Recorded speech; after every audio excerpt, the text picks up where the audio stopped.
Intoxicated motherfucking television. We back in your motherfucking face, and we have the most special fucking guest right now. You want to introduce yourself, sir? It's Diva in the house, man. Was from Karin, been in some other bands here in Reno, and me and the guys are working on something new, hoping to drop it on you sometime in the next year or so. Fucking Diva in the motherfucking house, man. I'm Double Z, Intoxicated Television. Bro, this is your first time on, right? Yeah. What the I haven't been too many fucking years It's for this crazy. to be my first time. We've been fucking talking about this shit. Fucking, well, okay. I mean, if we back it up, like, I remember that, um, years ago, before when we were trying to, like, we used to do like we have a couple episodes like at the studio, but that was way before podcasting and all that shit. And like, I haven't found the footage yet, but like, I do have. Do you remember when we did a couple of interviews, like when we were doing like Facebook Live and shit at the studio? Yeah, Like, yeah. yeah, right. Way back in the day. So I haven't found that footage, but I know that it is somewhere. So that'll be amazing when I find that. Hell But yeah. let's kick it off, bro. So how we get started is what's your earliest memory of music from little tiny baby Diva? Oh, man. Well, about to... I'm talking about all the way. Your earliest memory, like earliest, like baby thing. My earliest memory was... my mom used to go see this vocal trainer. And I was like, I don't know, maybe 4 or 5 years old. And she brought me with her. And this old lady called Grandma Grace was a vocal trainer, professional vocal trainer here in Reno. It was really big and people really, like, she had some authority in the field. All right. And it was funny because she teach my mom. My mom's not projecting. My mom's not like getting the airflow while projecting she needed. And the woman just fucking busts out, looked her in the face and goes, "God damn it, woman, lift those boobies!" And just grabbed him and lifted him, and little 5-year-old me thought that was the fucking most hilarious thing ever to sing right. You gotta lift them boobies, bitch. Like, fucking, was fucking hilarious. But that's probably my first real musical memory is vocal training with my mom at her vocal lessons and listening to the crazy shit Grandma Grace would say. That's fucking okay. That was interesting. Like, so your mom was taking you to her vocal lessons? Yeah, yeah. So what is she doing for, like, church group or something, or what's she singing for? Yeah, my mom was in church choirs. She was a director and music director of some of the churches we were in. Other churches, she was just somebody that sang in the choir and did solos at church. And yeah, my family's very church-based, and so I grew up singing all the church music and old Catholic music. And then when I got to high school, I was in the Maryland State Boy Choir. So I had some inner city Baltimore boys teach me how to sing with some soul, teach me some old soul, some soul music. It was pretty cool. All right. Wow, that's a awesome answer. So what kind of music is like, so I mean that's like musical like that's okay, so like your first music would probably be remember as like church. Yeah, church and classical music. I was brought up classically trained like my whole life. So I mean, was there anything playing like on the radio, in the car, at the house, like, or is it all just church based? Oh, my family is crazy religious, so if it wasn't church music, it was country music. So like old 80, late 80s, all the way through 2000, that country music is real nostalgic. I really like it a lot, which probably surprising to most people. But like, it's just because that's all I was allowed to listen to. So I mean, is that what you're listening to like on when you're in the car and stuff, like country radio? Yep. That was all that my parents ever had it on was country radio. And then church music, Hmm. cause like gospel stuff, right? Yep, yep. All right. Well, not Um, even so much gospel, because my family are those racists that don't know they're racist. But so it was really just traditional, like, Catholic music. all right. Swing low, sweet chariot, like Like, oh, I can't remember an old Catholic song. They were all really stingy and, like, no emotion in them and very cold feeling. So, monotone, like yeah, I don't, oh, yeah, I don't remember really much of it. oh. I mean, I don't want to jump ahead, so usually I jump ahead to, but like since you already brought it up, so what's your back history? Like, where did you grow up and shit? Well, I was born here in Reno. My dad worked for the military, so we moved when I was like 10 to Colorado, and then we were only there a couple years, and then moved to Baltimore. Well, I should say Maryland. I just say Baltimore because we lived up North Maryland, and my best friend lived in Baltimore. All right, So I was in Baltimore a lot, and shows are in Baltimore, and all the fun shit I like to get into is in Baltimore. all right. So let's kind of speak about that then. So you, so 10 years old, you just they're like we're packing up, fucking moving. Yep. So I mean, like, what talk about your experience with that? Like, was that kind of like culture shock or? Well, not so much from here to Colorado, All right, because that was like farmland. It was the eastern plains of Colorado, basically Kansas like. And it was real kind of similar people, ethnically based and culturally based, similar to Reno, like when Reno was tiny and I grew up here. So then the culture shock really happened when we left Colorado and went so to you're like what, Maryland. 12 then or something? Yeah, I was like 12 when we went to Maryland. And that was culture shock. You want to explain a little bit more like the differences and like what like I mean obviously new schools and shit, but like what the Well, I was can you, homeschooled. I didn't have to worry about new schools. oh, all right. So can you kind of explain like pretty much, I mean, damn you're to almost teenager that you're growing up on West Coast and now you're in the East Coast. Like, can you explain kind of like what that was like differences or saying like what I mean? Well, West Coast definitely slower. And in my opinion, I feel like people are more real. Like back east, it was just go, go, go, fast, fast, fast, hustle, hustle, hustle. And you'd hustle your best friend if it meant you were going to get ahead. And I didn't, I didn't like that dog eat dog kind of East Coast mentality. So, like, Oh, it was super culture shock.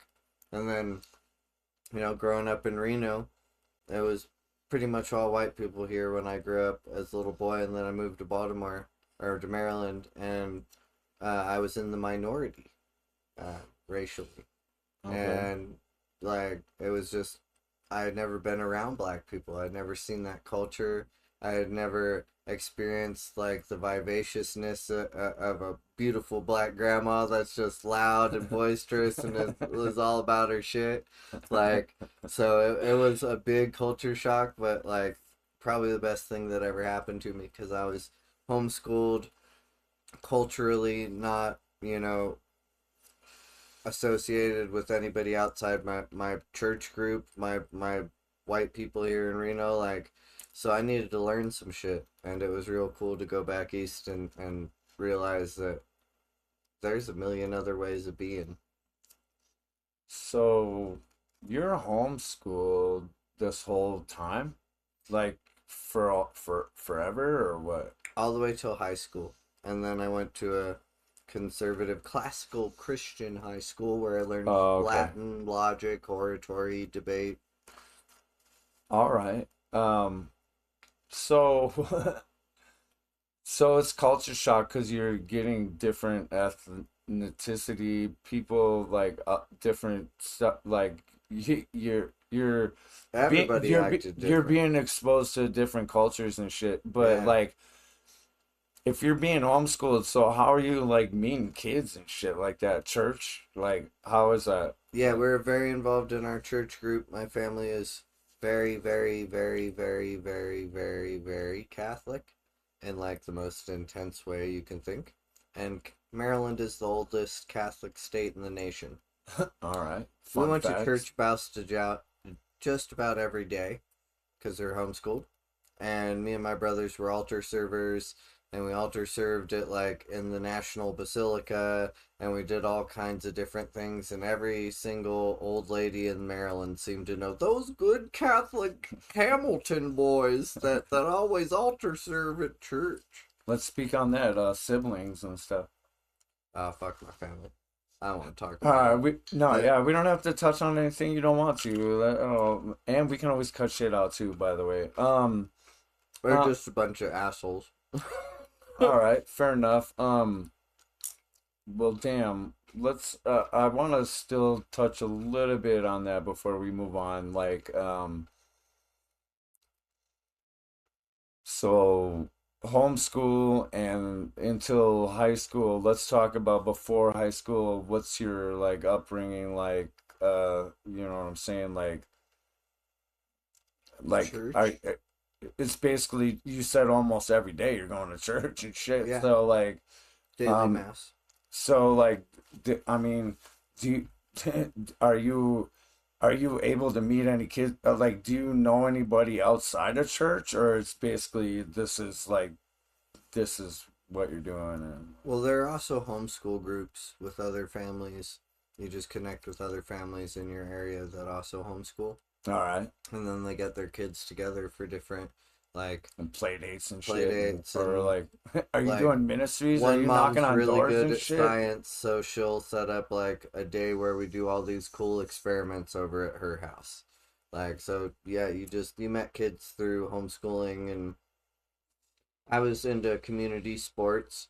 You wouldn't believe it, but I was actually really goddamn fucking good at fucking sports growing up. All right. Um, Speak on it. so I played fucking all kind of. I ran long distance, played hockey, played baseball, skateboarded, like all the shit. So that was the other place I met It's like kids was playing like sports. church community like No, there are rec leagues in like whatever town you live in, all right. like rec leagues for different age groups. So family would sign up for different rec leagues. It's not church based. Nah, All right. my family would have liked it to have been. You They said that you were doing like church or they were still getting you involved with like youth groups and stuff and sports and stuff yeah, like that. So like yeah. you were interacting with other kids. It's not like you were completely isolated to No, and just mostly isolated.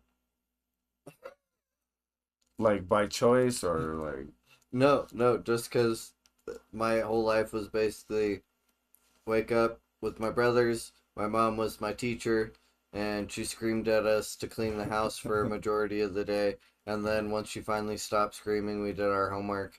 And then she went back to screaming about cleaning up the house if she wasn't in the middle of a multiple hour depression nap.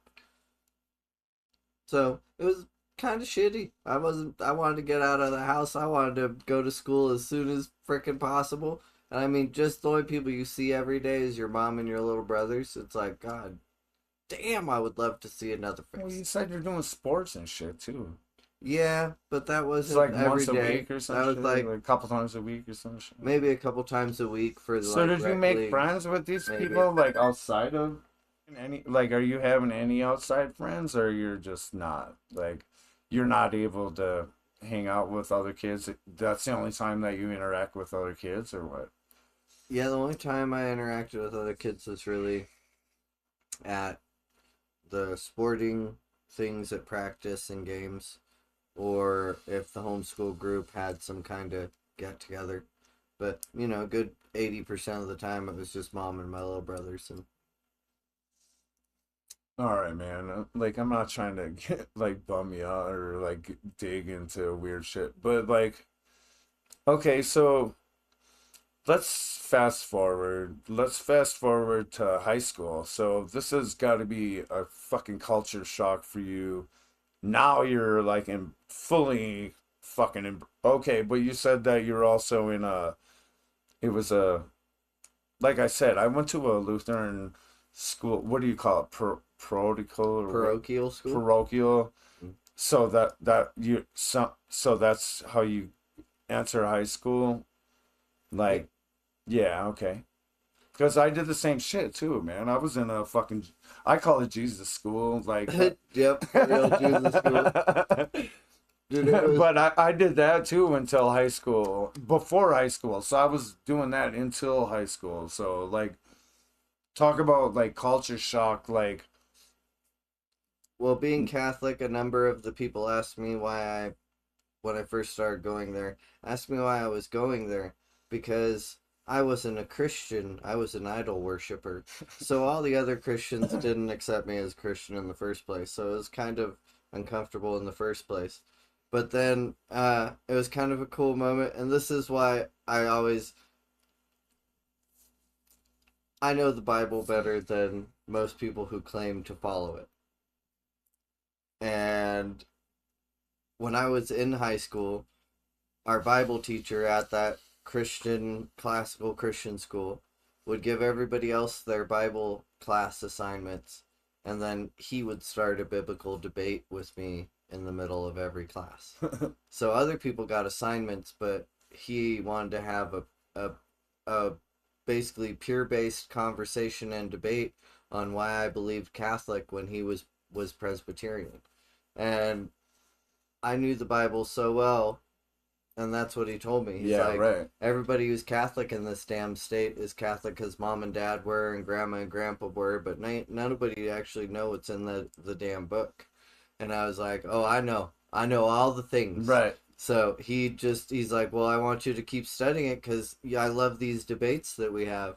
So like, I was deep into it, and like, I try and be understanding of people, but at this point, there's a lot of people in our country that like to claim they follow something and they don't know the fucking first thing about it. And I like, I gotta keep my mouth shut because a lot of them, yeah, aren't people I want to start a fight with.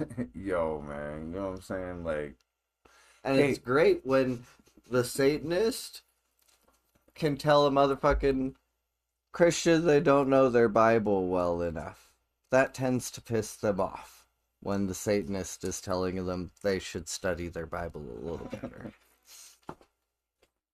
well, on that note, we're gonna come back and fucking bring it right back to where we left off. But this is Intoxicated Television. We are here with our fucking amazing, fucking special guest, very dear friend of mine, fucking Diva in the motherfucking building. We're coming back with part two. Subscribe, motherfuckers. You already know what it is. You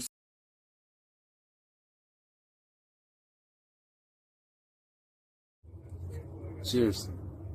One, one, one, one, one.